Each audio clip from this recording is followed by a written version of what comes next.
Welcome back to the Let's Go to the Movies podcast. I'm Andre, and your co host Jesus is on vacation once again for a third week. And we are joined by David for not the very first time. What am I saying? The third time. Jeez, yeah. Third time. The third Third time. time's a charm.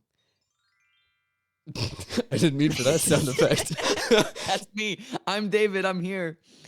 There you How go. many reoccurring guests have you had? Two, I think. Oh. Yeah, you and Kendra, who was on for the episode for Inside as well as French New Wave. But we're gonna Cool. start to cycle through people again soon Nice. because I'm just too stressed out to talk to new people. But that's on me, honestly. But this week, I'm not too sure what the title will be yet, but the movie is obviously related to the title of the episode, and it's in fact one of my favorite movies of all time, almost, because I watched it at a period of my life where I was super influenced by the movies that I was watching, and this one really struck a chord for quite a long time, and it still does that every time I watch it. And the movie is Super 8, the J.J. Abrams flick. So, just to jump right into it, I know that, David, this was your first time seeing it. So what were your It was. initial thoughts for this? What are my thoughts on it? Yeah, what was as soon as the credits started rolling, what was going through your head? Did you enjoy it? Were you kind of To preface this, I am not a big fan of J.J. Abrams. Okay. I'm just but I went in not biased, okay? Because Right, I yeah. had the mix of not a big fan of J.J. Abrams, but also that mixed with I looked at the IMDb page and I saw that it had a decent score. And so I was like, okay, so this can't be that bad. I'm not a fan of his previous work, but I'm going to give it the benefit of the doubt. And I do have some criticisms, but I think it's a pretty solid flick. It's a pretty solid flick. I did enjoy it. Cool. That's good to hear, honestly. I see way too many people shitting on it super hard, giving it a very, very rough time when, I don't think it really deserves it. I have my list of reasons that I have written out in my notes. I have questions to ask you that we can jump into later, Yeah. but yeah, I remember seeing this one in theaters. I think it was Wow. in theaters, or maybe it was back when Blockbuster and Rogers Plus was still open and my family rented one out, but I don't know if I think that's actually a little bit too late. I honestly, if it's 2011, yeah, that stuff was already gone. So I definitely watched it in theaters then. Scratch that. But yeah, I remember because it was the months leading up to it. I saw the trailer for it when I was at another movie, and I was so interested because I was like, oh, this looks like a horror movie type thing directed to a younger audience. That's cool, because my parents were starting to let me watch certain horror things and sci-fi stuff like Alien and stuff like that. And it's like, oh, this one seems more directed to people in my demographic. So that'd be dope to see. And I remember always seeing the Super 8 poster walking out of the theater before it was even out in theaters. And so I was like, oh, okay, this is a real thing. I'm really excited to see this. And to this day, I keep on having that memory in mind. And so whenever I watch it, it's just pure nostalgia, not for the 80s when it's set, but for me watching the movie. I was gonna say there's a nostalgia factor for you then, of just as a kid going to see it, being excited to see it, and then finally getting to watch it and really enjoying it. Yeah, and the nostalgia factor itself, I was kind of going into it, watching it again this time, almost comparing it to Stranger Things in terms of how it treats nostalgia within the story. Yeah, I was thinking about that too, because I watched this with my friends Amalia and Earl. So if they're watching, what's up? But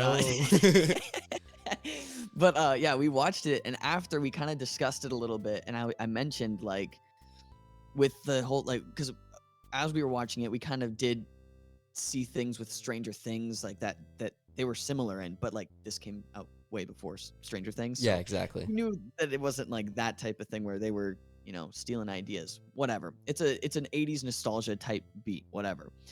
But definitely where in this one, it's based in the 80s, but it's not shoving songs, media, and other garbage down your throat. but in Stranger Things, that's kind of what they do because Yeah. they around really reel you in. Like, hey, you remember Stephen King?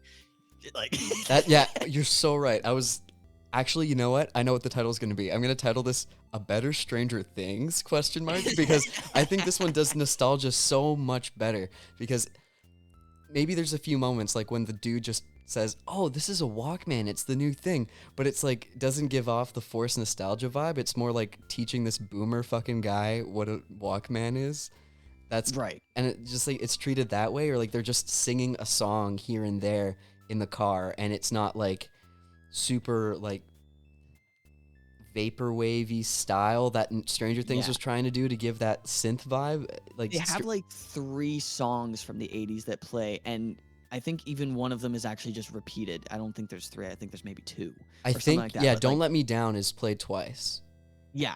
So like, I don't think that there's even like a lot of that in it where it's like, remember this song from the 80s? Yeah, I don't think. exactly.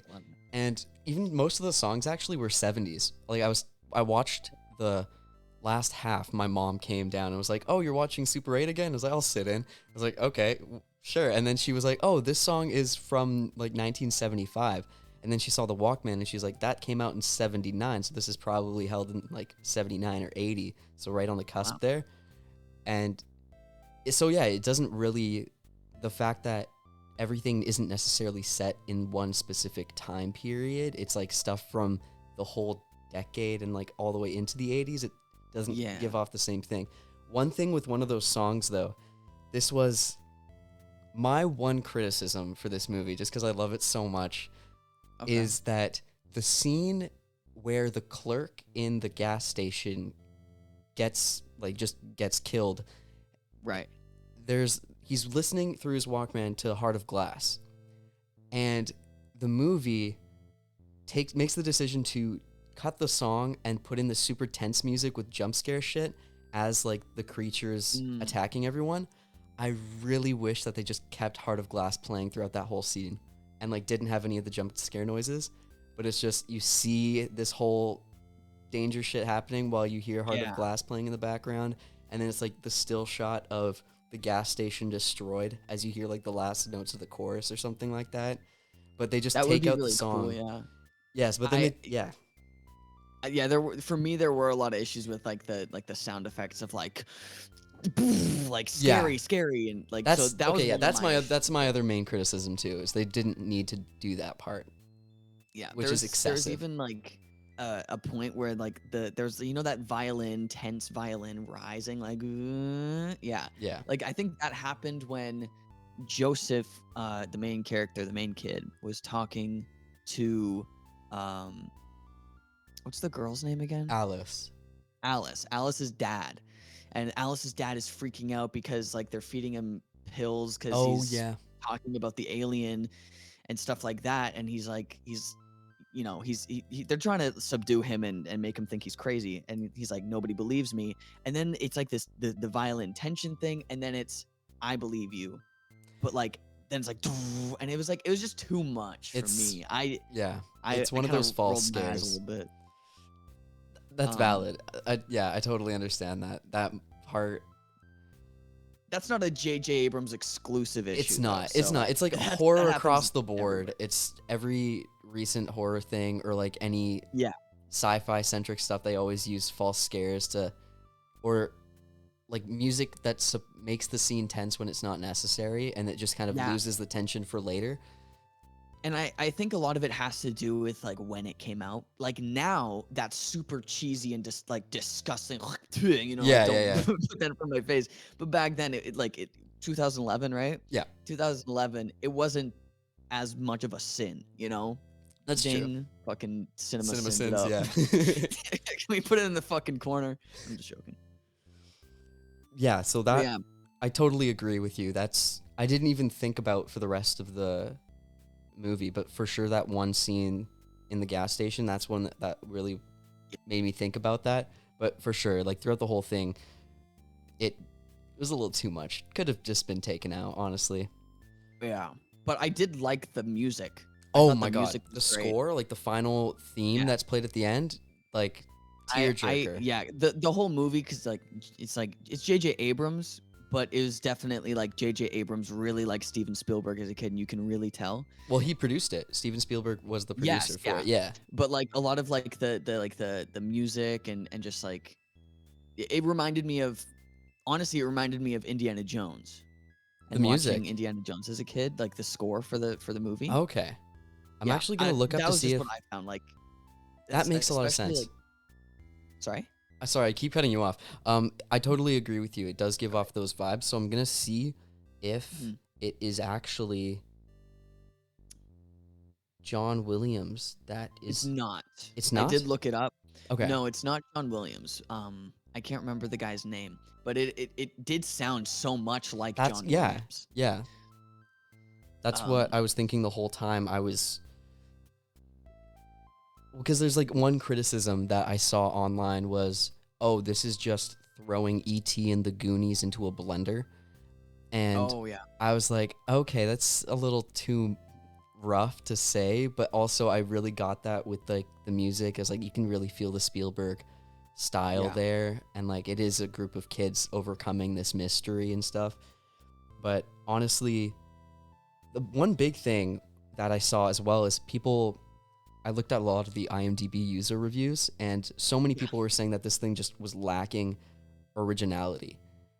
Mm. And in general, it was just not something new that people had seen. What do you think of that? That's that's interesting because like I think me having seen things that have come out after it have kind of altered my take, my bias on it, Okay, right? yeah. Because it, let's just say I've never seen Stranger Things, I've never seen It or something like that, like where it's 80s and kids or whatever. Um, I uh, then I think that maybe it would kind of seem a little bit repetitive from like it honestly just seems like a love letter to Steven Spielberg and like the 80s and stuff like that, and not in the nostalgia trip kind of way, but more so in the way of like we're doing similar things but we have different technology, we're telling a different story. But I also think what people need to understand is a big part of when you're like pitching a movie or a TV show is like you have to really dumb it down for the producers and the people you're pitching it to. And so saying it's like E.T. meets the Goonies would probably get a lot of people excited Yeah. to hear that, right? And I think, yes, it is about the execution of the product, but I think people don't understand that a lot of things nowadays especially are just like combinations of things that we've seen before, and that's how you sell things, right? Oh, And I don't think absolutely. that's a bad thing. Yeah. And so when I saw that review that was just like, oh, it's oh, sorry, no, it was E.T. and Cloverfield in a blender, not Goonies. But I've never they seen were comparing Cloverfield. it to Goonies as well at the same time. I mean, Oh, okay. I've seen Cloverfield. It's just like the found footage film. The aliens Oh, might look kind of the same, but not really. That's like the only reason why I think that person put that in the review. But yeah, so when I saw the comparison to E.T. and the Goonies and everything like that, I was really, and just saying that there's a lack of originality, I was kind of surprised that people thought of that because I hadn't seen a movie that has that specific type of storyline in terms of it deals a lot with grief for like mm, for children and how a child could overcome grief, how a child could overcome sadness in different ways. And right. I don't think I've seen something like that in that specific setting. Like E.T. deals with it, but it's more so like gaining a friend and then losing them again, and that's just a minor part at the towards the end of the movie. Goonies doesn't have any grief in it at all, really, but it's just when I was just thinking about the lack of originality in terms of the baseline story of, oh, these kids are solving this mystery and there's an alien or there's some creature that they have to defeat or encounter. Okay, maybe that's where it lacks originality, but it's in the intricacies of like the story itself where you get to see the inner workings of these like creative kids as they're trying to create this small product that is just this short film Right. that they're trying to make, plus the intricacies of the whole group as they're trying to deal with, oh, Joe's mom's dead, how can we not treat him like an asshole, even though Charles does treat him like an asshole, and how they can manage all that stuff as a group, even though a lot of the characters, I don't know if I'm fucking rambling. I don't think that makes any sense. No, I But get it though, because like I don't. Something that the people listening should know is like this is one of your favorite movies of all time, and Absolutely. like after I watched the movie, actually, I went to your Letterboxd It's and on I my saw top 25. Yeah. yeah, Oh, and on it's your on my top four four. movies. That is true. Yeah, I did put it Yeah. there. And so I kind of like because I enjoyed it, but it wasn't my favorite. I had to sit back and think, how can I put my opinion out there, because I know that like it's clearly important to you. Oh, no, dude, and you can but- shit on it if you want. It's fine. Like, people shit All on my right. favorite movies all the time. It's all good. Oh, you're cracking your knuckles. Oh my god. No, I'm just joking. Okay, but first off, on the whole like theme of grief, I did enjoy it, and I thought that the opening scene and everything like that was really interesting. Yeah. Something that I just didn't think that they carried it out through the movie enough. Yeah. Like, it And was. I feel like Go ahead. yeah. Sorry. Oh, I was just gonna say I feel like the ending of the movie. First off, I wasn't very satisfied with the ending, if I'm being Okay. frank. But that's just because the scene, basically the aliens are flying away, and then all of the magnetic items are like flying towards it and being attracted to the ship. He holds out his mom's necklace, Yeah. and I didn't maybe this is just because I've only seen the movie once, but I didn't understand why he felt like he had to let go. Do you know what I mean? Like, I didn't understand the symbolism of that, of like, because I didn't find throughout the movie him feeling as if he needed to get over his mom's death like that. Like, it didn't seem like it bothered him. It just seemed like he was sad. Okay. Yeah. Makes sense. That makes so much sense. I'm trying to come up with a way where the necklace letting go of it does make sense.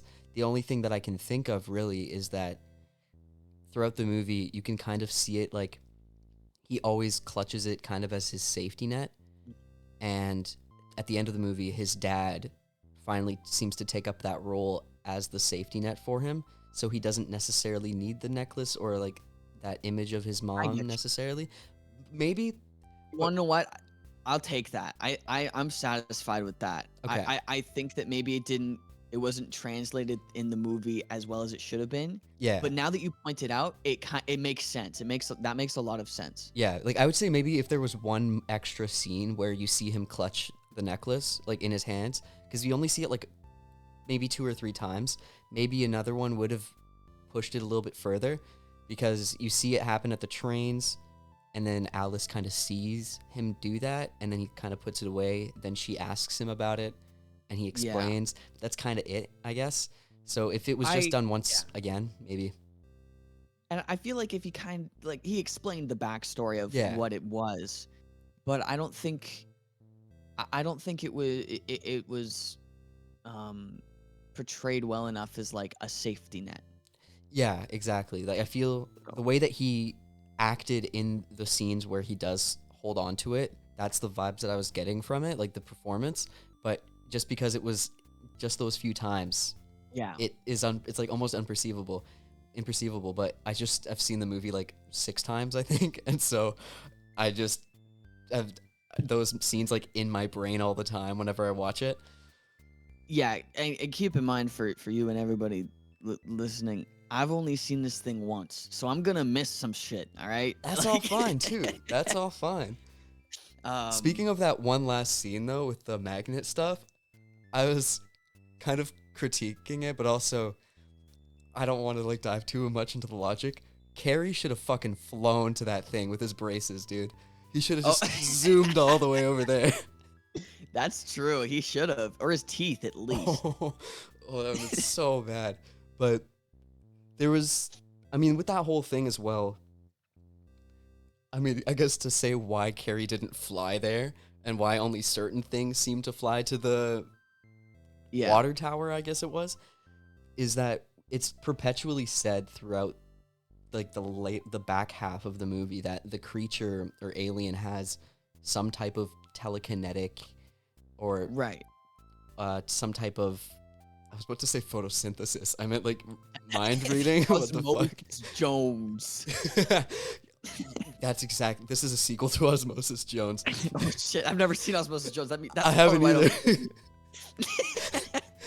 But anyways, we get to know that he has these powers, that he can read minds, he can control power in some way, like electricity to some capacity, and I feel like this creature might deliberately know what needs to be used and what doesn't, and because he had that connection by like touching or holding Joe in like the caves and stuff, I feel like he kind of, the alien, I just gendered the alien, we don't fucking know what. Never mind. I didn't mean that. The alien. Well, they mention it's a he in the movie. They do? Yeah. Oh, okay. The scientist guy has a really weird line where he's like, "I'm in him and he's in me." Oh yeah. I'm not that's shaming. right. I'm not shaming. It's just a kids movie. Maybe we could tone it down a little bit. All right, Yeah, guy. it's getting a little too intense there, man. That should go on like some adult site there instead. Woodward meets the fucking alien. I don't know. Hey, JJ, can we rework those lines, make it sound a little less sexual, please? Or can you make your own little spin-off with just that specific scene? I mean, I'm kidding. I would buy a whole movie of alien intercourse, all right? Oh god. Oh my god. Now that's the name of the episode. Alien Intercourse. That's perfect. That's beautiful. That's poetic, honestly. They're gonna think it's Avatar that we're talking about. Oh man. We got a private viewing of Avatar 2, but just the sex scenes. It was honestly kind of hype. I really enjoyed it. James Cameron, you outdid yourself once again. Really, really helped us, man. We were getting through a really tough time, and that really made us get through that. I also really like how he's crossing over all of his movies to create the James Cameron cinematic universe. I feel like the Titanic being there was a little weird, but the iceberg made up for it. Yeah, I mean, like the Titanic, especially since it wasn't in two pieces, it was still in one. And so we're like, is this a different timeline, or are we suddenly back in 1912 before it actually sunk? You wanna know what? He must be releasing a Disney Plus series soon explaining it all. It'll all come together eventually. Yeah. I'm just waiting for the docu-series to explain how they got those shots together, you know? Where do they get the blue people? I don't know. Walmart? Walmart seems pretty... I mean, are they cheap then? Maybe. If so, why aren't there more movies with blue people? Exactly. I'm starting to believe that blue people aren't even real. You know, that's a very controversial statement, and I kind of have to agree. Oh, man. But going back, I guess, to Super 8. Oh, sorry. That was great. That was a great tangent. Yeah, with the alien, though, I guess he just knew that it was necessary for Joe to let go of that, because why were certain things not being lifted up? Why were other things being lifted up? I feel like the alien kind of was able to pick and choose what was necessary. And Interesting. It even goes as far as to explain another thing that I can picture a lot of people criticizing for this movie. How the fuck did Dr. Woodward not die in the plane crash? Yeah. Like, and I think that the whole alien thing explains it, because he already had that connection with the alien. So I feel like the alien somehow was able to protect Dr. Woodward as like the whole crash was happening, you know? Interesting. That's kind of going conspiracy theory area, but it just kind of makes sense, you know? I'm going to pitch you why I think Carrie's face didn't smash into that spaceship. Okay. But I'm also going to tell you why I think that maybe it's just magnetic. And so I think, because like you could tell, the necklace, he could just hold it back pretty easily. Yeah. He wasn't flying. And the braces are attached to Carrie's face. I feel like he was heavy enough to kind of hold it back. Okay. But then again, the army guy wasn't heavy enough to hold back that gun. And he dropped like 20 feet because he just didn't want to let go. Wait, which army guy are we talking about? There's like an army guy like in that same sequence. It's like, dumb fuck, just let go of the gun. Why are you 20 feet up? When my friends and I watched that, I unmuted on Discord to say Republicans be like, and I thought that was the funniest shit. That's so good. Don't you take my fucking guns. You're not gonna take my fucking gun away. I'm going to space with my gun. They don't have fucking gun control in space. It's fucking space. Anyways. But yeah, honestly, I could see the whole like alien picks and chooses kind of thing. Yeah, it's just kind of because we don't get to know the whole extent of what it can do, but it has like the technology to shapeshift a bunch of shit. So, I mean, there's got to be some explanation towards how all that stuff was going on, you know? Speaking of like theories, but almost like this isn't really a theory at all. This is more so what I was theorizing during like watching it. Okay. I thought that the alien was going to have something to do with the accident that killed Joseph's mom. That makes a lot of sense. That but would then really it just didn't happen. no. Which is fine. Yeah. I just thought it was like all going to come full circle, and then it's like, you stupid fucking alien, and then he like blows him up or something. I don't know. Yeah, exactly. Then that fucking Republican army guy shows up with his gun that he didn't want to let go. And he's the one that kills the alien. And he shoots the guy from the film development place who smokes weed because weed is illegal and bad. Yes. That is exactly true. I mean, there is that like one throwaway line that I think Martin says, like the ginger kid that keeps throwing up in the movie. Oh yeah. Like he's just, I think it's the scene when that film development guy is like passed out in the car and they're like, wake up, and then he's just like, drugs are so bad. Yeah, like, yeah, that got a laugh out of me. I like that one. So funny. Of those kids, man, I mean, every time I watch it, I keep forgetting how young they are, and as I'm getting older, they just look like fucking toddlers, and I'm like, this is really weird because they're like in their mid-20s now. Yeah, I gotta say, I've been kind of shitting on the movie quite a bit, but something that I think was the strongest aspect of the movie was the performances. Oh yeah. I really liked the kids. I really liked the adults. Like, I honestly, I think that the best actor though was Elle Fanning, for sure. Absolutely. She I fucking killed it. I fucking love her. Without a doubt. And I don't know if you've ever seen the Prime series that she's in. not yet. Is it the royal one? Like the royalty based one? It's called The Great. Holy fuck, it's so good. She's so good. And Nicholas Hoult, who plays Peter. Oh, okay. Holy fuck. Like, honestly, like it's so good. It's so good. That's another thing, but like that just like this movie really brought out my love for Elle Fanning. I just really like her as an actress. So she's amazing. I need to see more of her stuff. Like The Neon Demon is supposed to be an amazing movie that she's in. It's like a weird psychological horror thriller type thing. What's it called? The Neon Demon. Oh, okay. It's supposed to like really be good. I have not seen it yet though. I feel like she was underutilized in this movie. A bit. Like she's like, almost treated like just the love interest, but then she's not. Just the tiniest bit like damsel in distress. Then she becomes the damsel in distress, which is kind of bullshit. Unfortunate, but yeah, I really wish 80s film. So I really wish that it was her that got picked up by the alien at the end and not Joe. Because see, I thought the same thing. I thought that would have been way better. Yeah, because like she has a connection with the alien already, but Joe's just being a dumbass, being like, "Come on, take me," and then the alien's probably just gonna go. Exactly. Like he should have.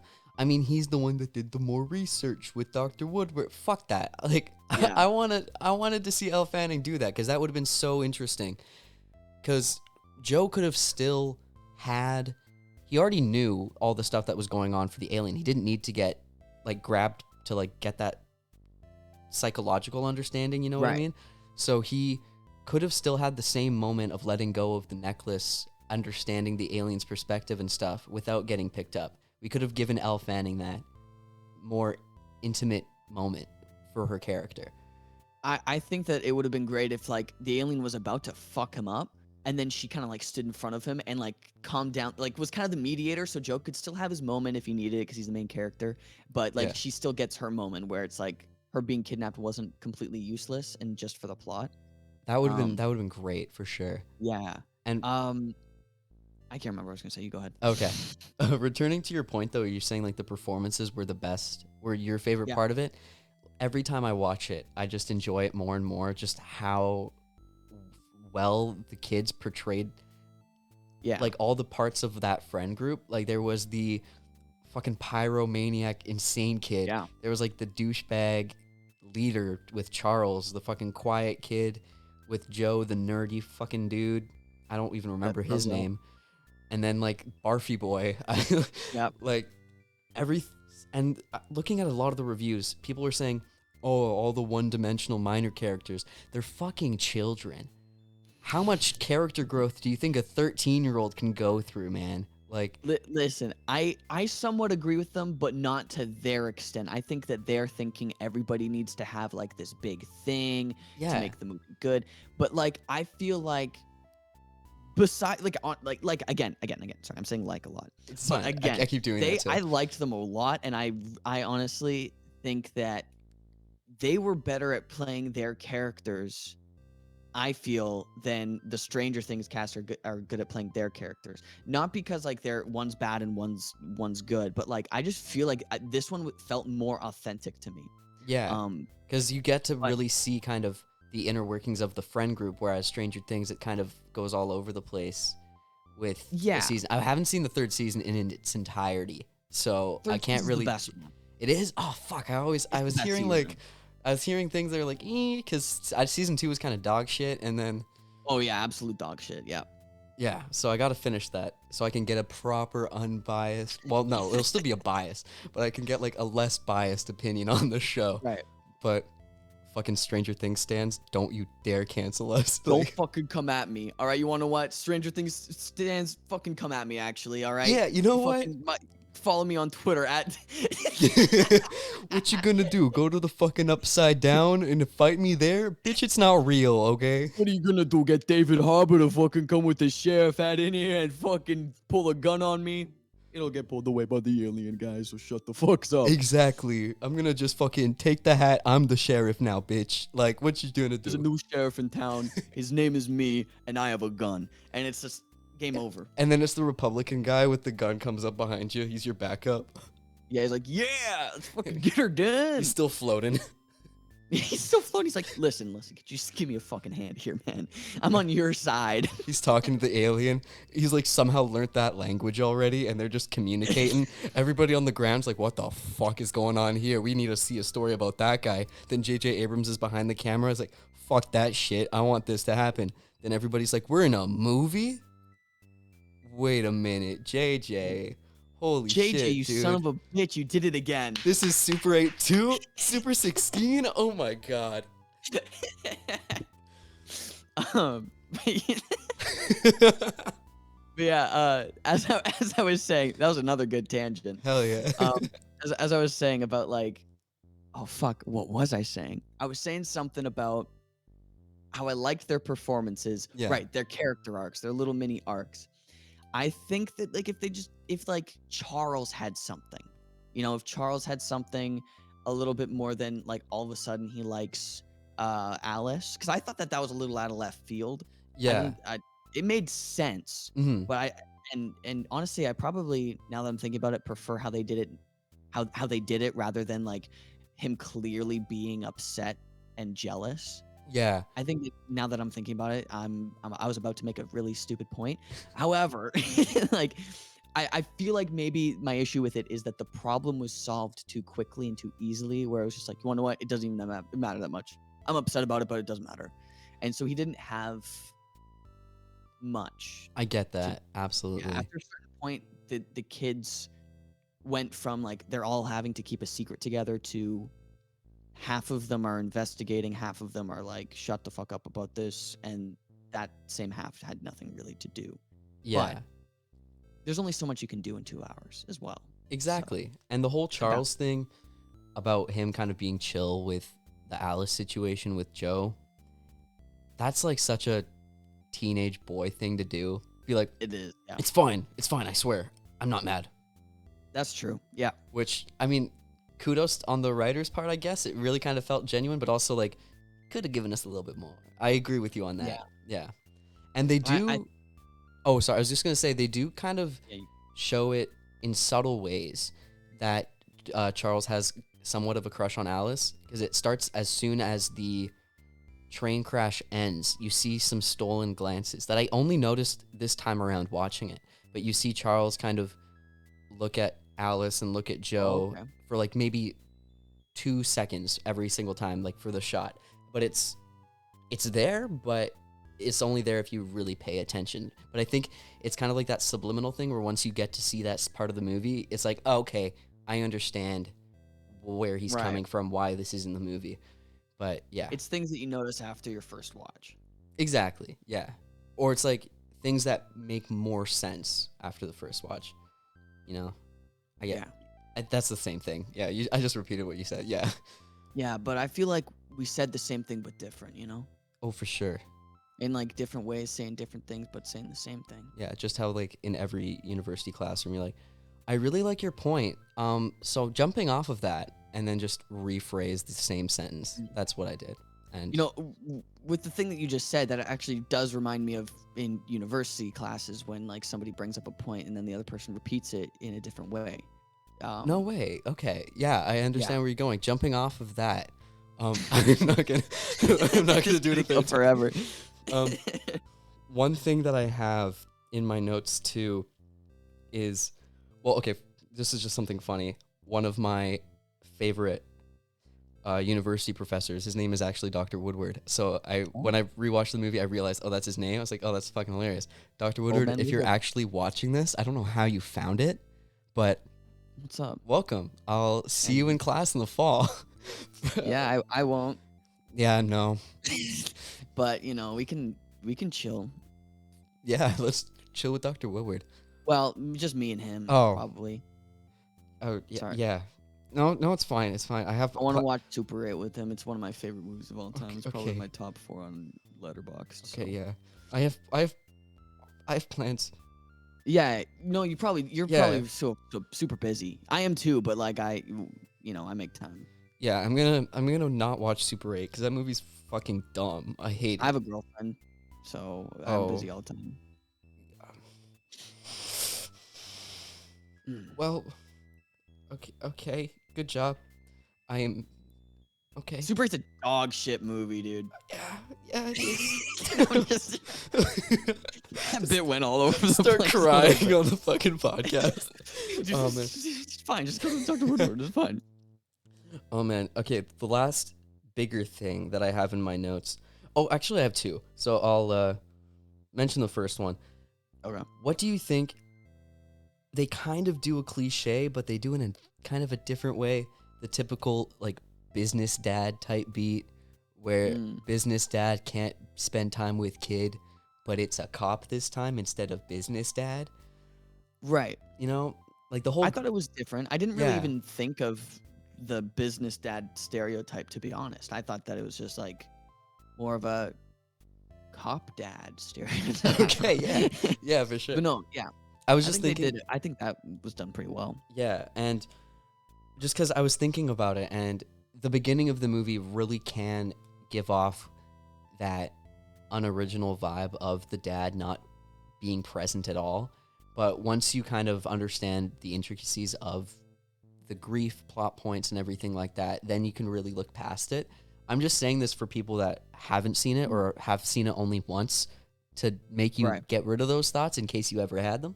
I know you you just said you didn't, David, but like for those that did. Right. And Yeah, for the dumb idiots the watching it stupid did have that thought assholes process. that don't like Kyle Chandler's character. Okay, guys? Some little Fucking babies in the audience. little baby bitch boys. I didn't mean that, guys. I'm sorry. Don't click off the video, man. Don't do it. I'm gonna cut that out. I don't do any editing. Yeah, so and then we also get to see, and it's another section I somehow completely forgot about, the whole kind of almost action hero arc that Deputy Lamb goes on, like dressed up as the military dude. I love that. I think Yeah, it's I thought so it was cool. cute. I thought it Like was a cute little moment. he like tag teams with Daner, like Alice's dad at like towards like the yeah. end there. I'm like, I thought that was a good moment. this is awesome. Like this feels good. And especially the moment in the car when they have like some type of apology, Yeah. forgiveness type moment. It was done also in a very kind of macho man 80s dad type way where it's stoic. Yeah. And like if it was super emotional, I wouldn't have enjoyed it as much because like, this is how my dad would do it. So this is very believable in just the way that they dealt with this huge issue that was making them confrontational the whole time. Yeah, I liked it, and I also liked that like you didn't know why he got arrested by the dad at the beginning of the movie. Like it kind of unfolded nicely, I thought. Yeah. Do Um, we ever know? I actually can't think of it right now. Why did he get arrested at the beginning?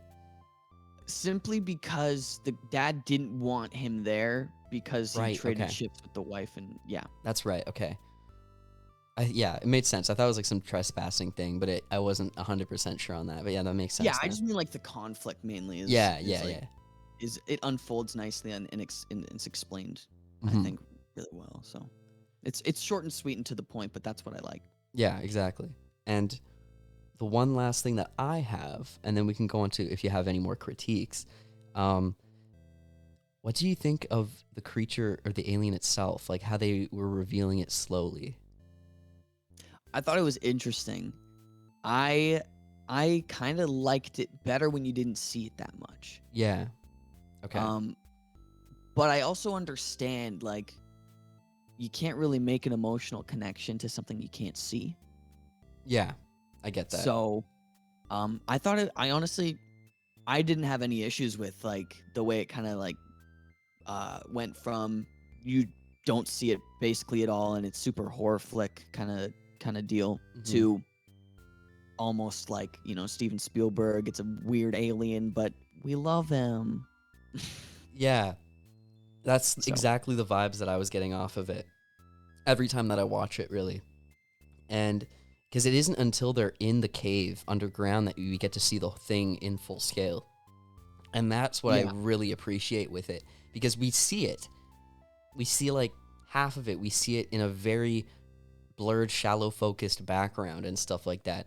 But that's still satisfying enough, honestly. Even if the movie went in a completely different direction and didn't reveal it and didn't have that weird emotional ending, it would still feel cool that you didn't see the full thing. But just right. because of the way that the story went, it was necessary. And the design of it itself was also pretty interesting too. It was kind of like it honestly kind of looks like the Cloverfield alien a tiny bit in terms of like the head and Okay. stuff. And also, I guess, oh, never mind. I can't. No, it doesn't look like any of the Stranger Things monsters. Does it? This kind of just popped into my head. Wasn't Cloverfield produced by J.J. Abrams? Yeah. Yeah, It was, it was. wasn't I think it was. it? JJ, you did it again, you crazy son of a bitch. He fucking did it. Oh my god. Then to that person that fucking put the review in 2011 that it's E.T. and Cloverfield in a blender, it's You fucking dumb Spielberg and idiot. J.J. Abrams, dumb bitch. Dumb little baby idiot. You don't understand like we do. I keep calling the audience a bitch. I don't mean it, guys. Like, I'm sorry. I do. Oh, I'm not here all the time, so I don't get to do this often, so I'm meaning it. hell yeah. David, if you, Andre doesn't because he's being nice. I okay. fucking mean it. Okay, David, if you end up coming here more often, you're going to have to take those I'm gonna words have to back. tone it down. Yeah, just a tiny bit. I hate to break it to you. I'll start now. I would like to sincerely apologize for my actions. Yeah, That's just, not representative of who I am. You're not crying enough. You have to do a YouTuber apology. You got Okay, wait. you let me got start- 30 let me start it minutes. Like we should talk. I've made some off comments, and I'm sorry. It's just I've been going through a real tough time. I'm sorry. End scene. That's all they get. Wow. Go to his YouTube channel to find the rest of that apology video. It's gonna be YouTube.com/David Gallo YT. it's gonna be 10 hours long, and it's no cuts. It's just him No cuts. crying in front of the camera. I As don't. hard as I can. Yeah, when you showed me like the uncut version, well, I mean, it's obviously the whole thing is uncut regardless. But when you showed me Right. the first time that you recorded it, because you had to do it like 3 times, Yeah. like I was just shocked that you had so many. I thought that your tear ducts were just gonna like empty, but you just kept going. Well, here's the thing. I ran out of liquids in my body, How did but you like manage that then? I don't fucking know. That's the thing. Wow. My strategy the next time, recording it was I had like a little tube up my ass and then like a friend outside the Oh, room. yeah, yeah, yeah, yeah, yeah. Yeah, A I was friend butt outside the chugging it. room, what did they do? Oh, they pumped the water up Okay, my ass. okay, yeah, I butt chugged it. okay. It was for the bit though, so it's fine. It was all for the bit. If you It's can for do the bit. anything, you can do anything for the bit, honestly. Like I robbed a Yeah, bank for the bit, so oh yeah. I wasn't meant to say that You robbed, actually. Um robbed the bank. that was confidential. Robbed the, Shit. yeah, um, That really sucks. Let's just go back to Super 8. Yeah. Super 8 what? Who's the super guy and what did Actually, now that you made that joke, actually, it's really funny.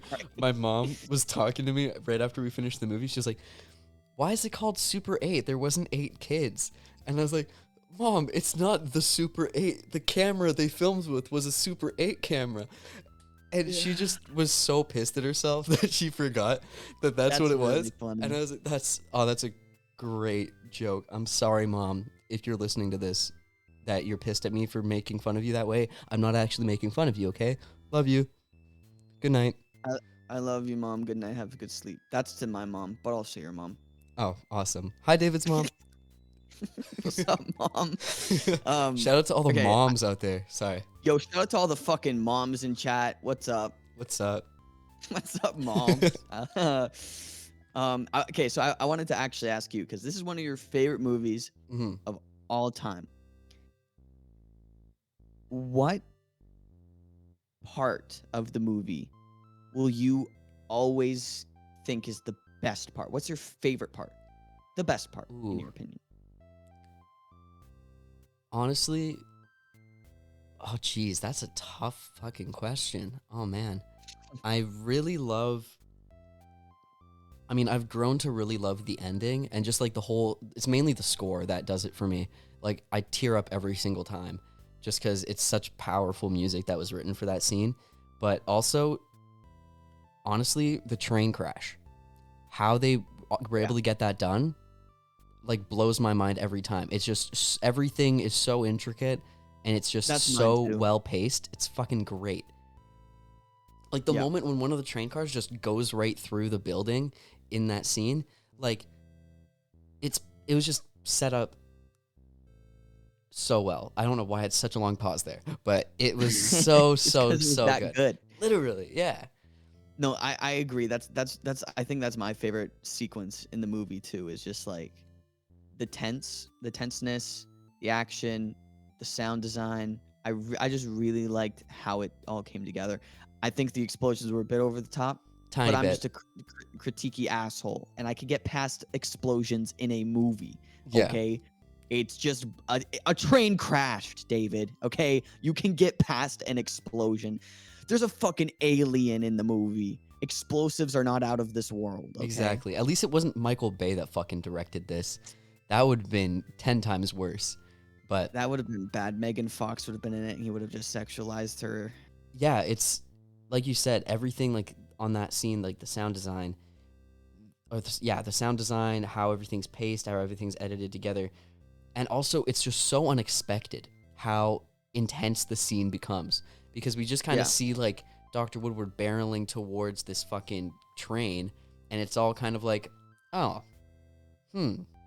why is that happening? Because Joe doesn't panic until the very last minute, and then all of a sudden, it's like a whole 2 minutes of just pure insanity that is ordered chaos. It's so cool to see that. yeah. I think like just how it starts off is like production value. I Yeah, thought that was the funniest part. It's just like he's got to use the train for the movie to make it seem cool, and for sure. now there's an alien. Oh fuck. Did you Um, know that the train crash was going to happen? I think I've seen a clip or something of the train Okay. crashing, so I kind of saw it coming in that sense. All right. Um, But even though I saw it coming, I was still like tense. I was still like, I know what's about to happen, and that's the scary part. Like something is about to happen at least. Was there Um, any moments in it that really surprised you that you weren't kind of expecting that to go, like the story to go in that direction or something like that? to be honest, I maybe I'm the only one who didn't see it, but I didn't see the like Alice's dad taking Joe's mom's shift or Oh, them exchanging shifts or whatever. I didn't see that. Maybe because nothing with like besides the beginning part and him not liking Joe, I didn't think that there was enough leading up to that. So I thought that that was really cool. I just didn't see that coming. awesome. Yeah. It is like kind of the most devastating blow in the movie, I'd say, is to Yeah, realize, oh shit, that's what this whole thing, that's why this whole rivalry exists. But yeah, yeah. that's an interesting point. I didn't think that you would say that, but that makes a lot of sense now that I think about it. It is a very shocking moment. Yeah, and again, I could see how people could be like, "That was obvious from the beginning. Like, why the fuck?" But you know, Whatever. Shut up, okay? shut up, idiot. Like, geez, you're being so mean. Ugh. the Um, this is off topic actually, but I just was like thinking of like '80s love letter to '80s filmmaking or whatever, Mhm. and how it reminded me of Indiana Jones. Um, the guy, the main U.S. soldier villain, his name is Nellic. Yeah. And immediately I was like, okay, come on, that's got to be on purpose because in I think it's Raiders of the Lost Ark, the main villain guy is named Bellic. Really?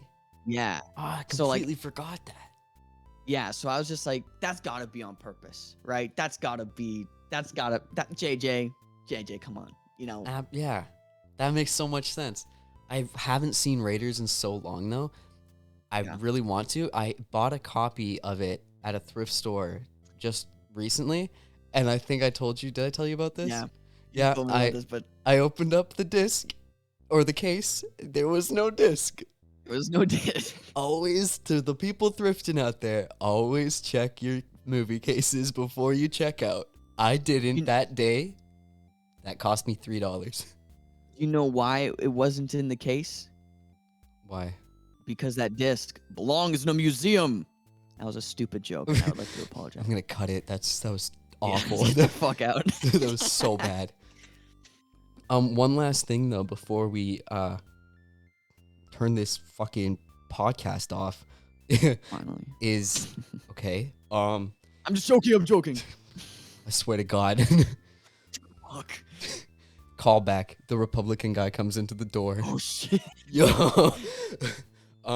But I really love the fact that they showed Charles's movie at the end during the credits. I missed it. No, no, Because really? that's one thing I was thinking of was like I wonder what happened to the movie. They show the full. It's like 10 minutes long. You see the whole thing shot in Super 8. What the fuck? You're Yeah, joking. I'm not even kidding. It's actually Okay, I'm shot in watching that. Super 8, and it's like next. It's just on the side, a small little square next to like the credits as they're rolling. You get the full thing, and it's so campy. It's these professional actors acting like they don't know shit about acting, and it's Right. so good. And honestly, like some of the kills on it, like when they kill Carrie the first time, like you see it in the actual movie with like Yeah. the nail thing. I thought that was I awesome. was like, shit, that was actually kind of good for like this student film. Like, damn. Yeah, they're like 15 years old, 14, 15. 13, I think, actually.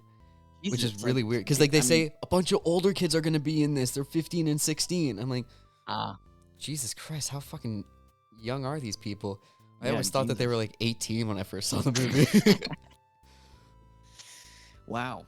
But Yeah, I'll have to watch that after. oh yeah, please do. It's so much fun. And honestly, like a really great way to finish it off because it's like this super kind of almost sad but really happy moment as the movie closes, and then all of a sudden you get this whole callback to, oh, why was this story starting in the first place? Why was all this stuff happening? Oh, because of this fucking movie that the kids were wanting to do. Yeah. And you get to see the final product, and it's so fulfilling. It's so That's pretty good. wicked. That's pretty awesome. Yeah. So really fucking dumb that you missed it.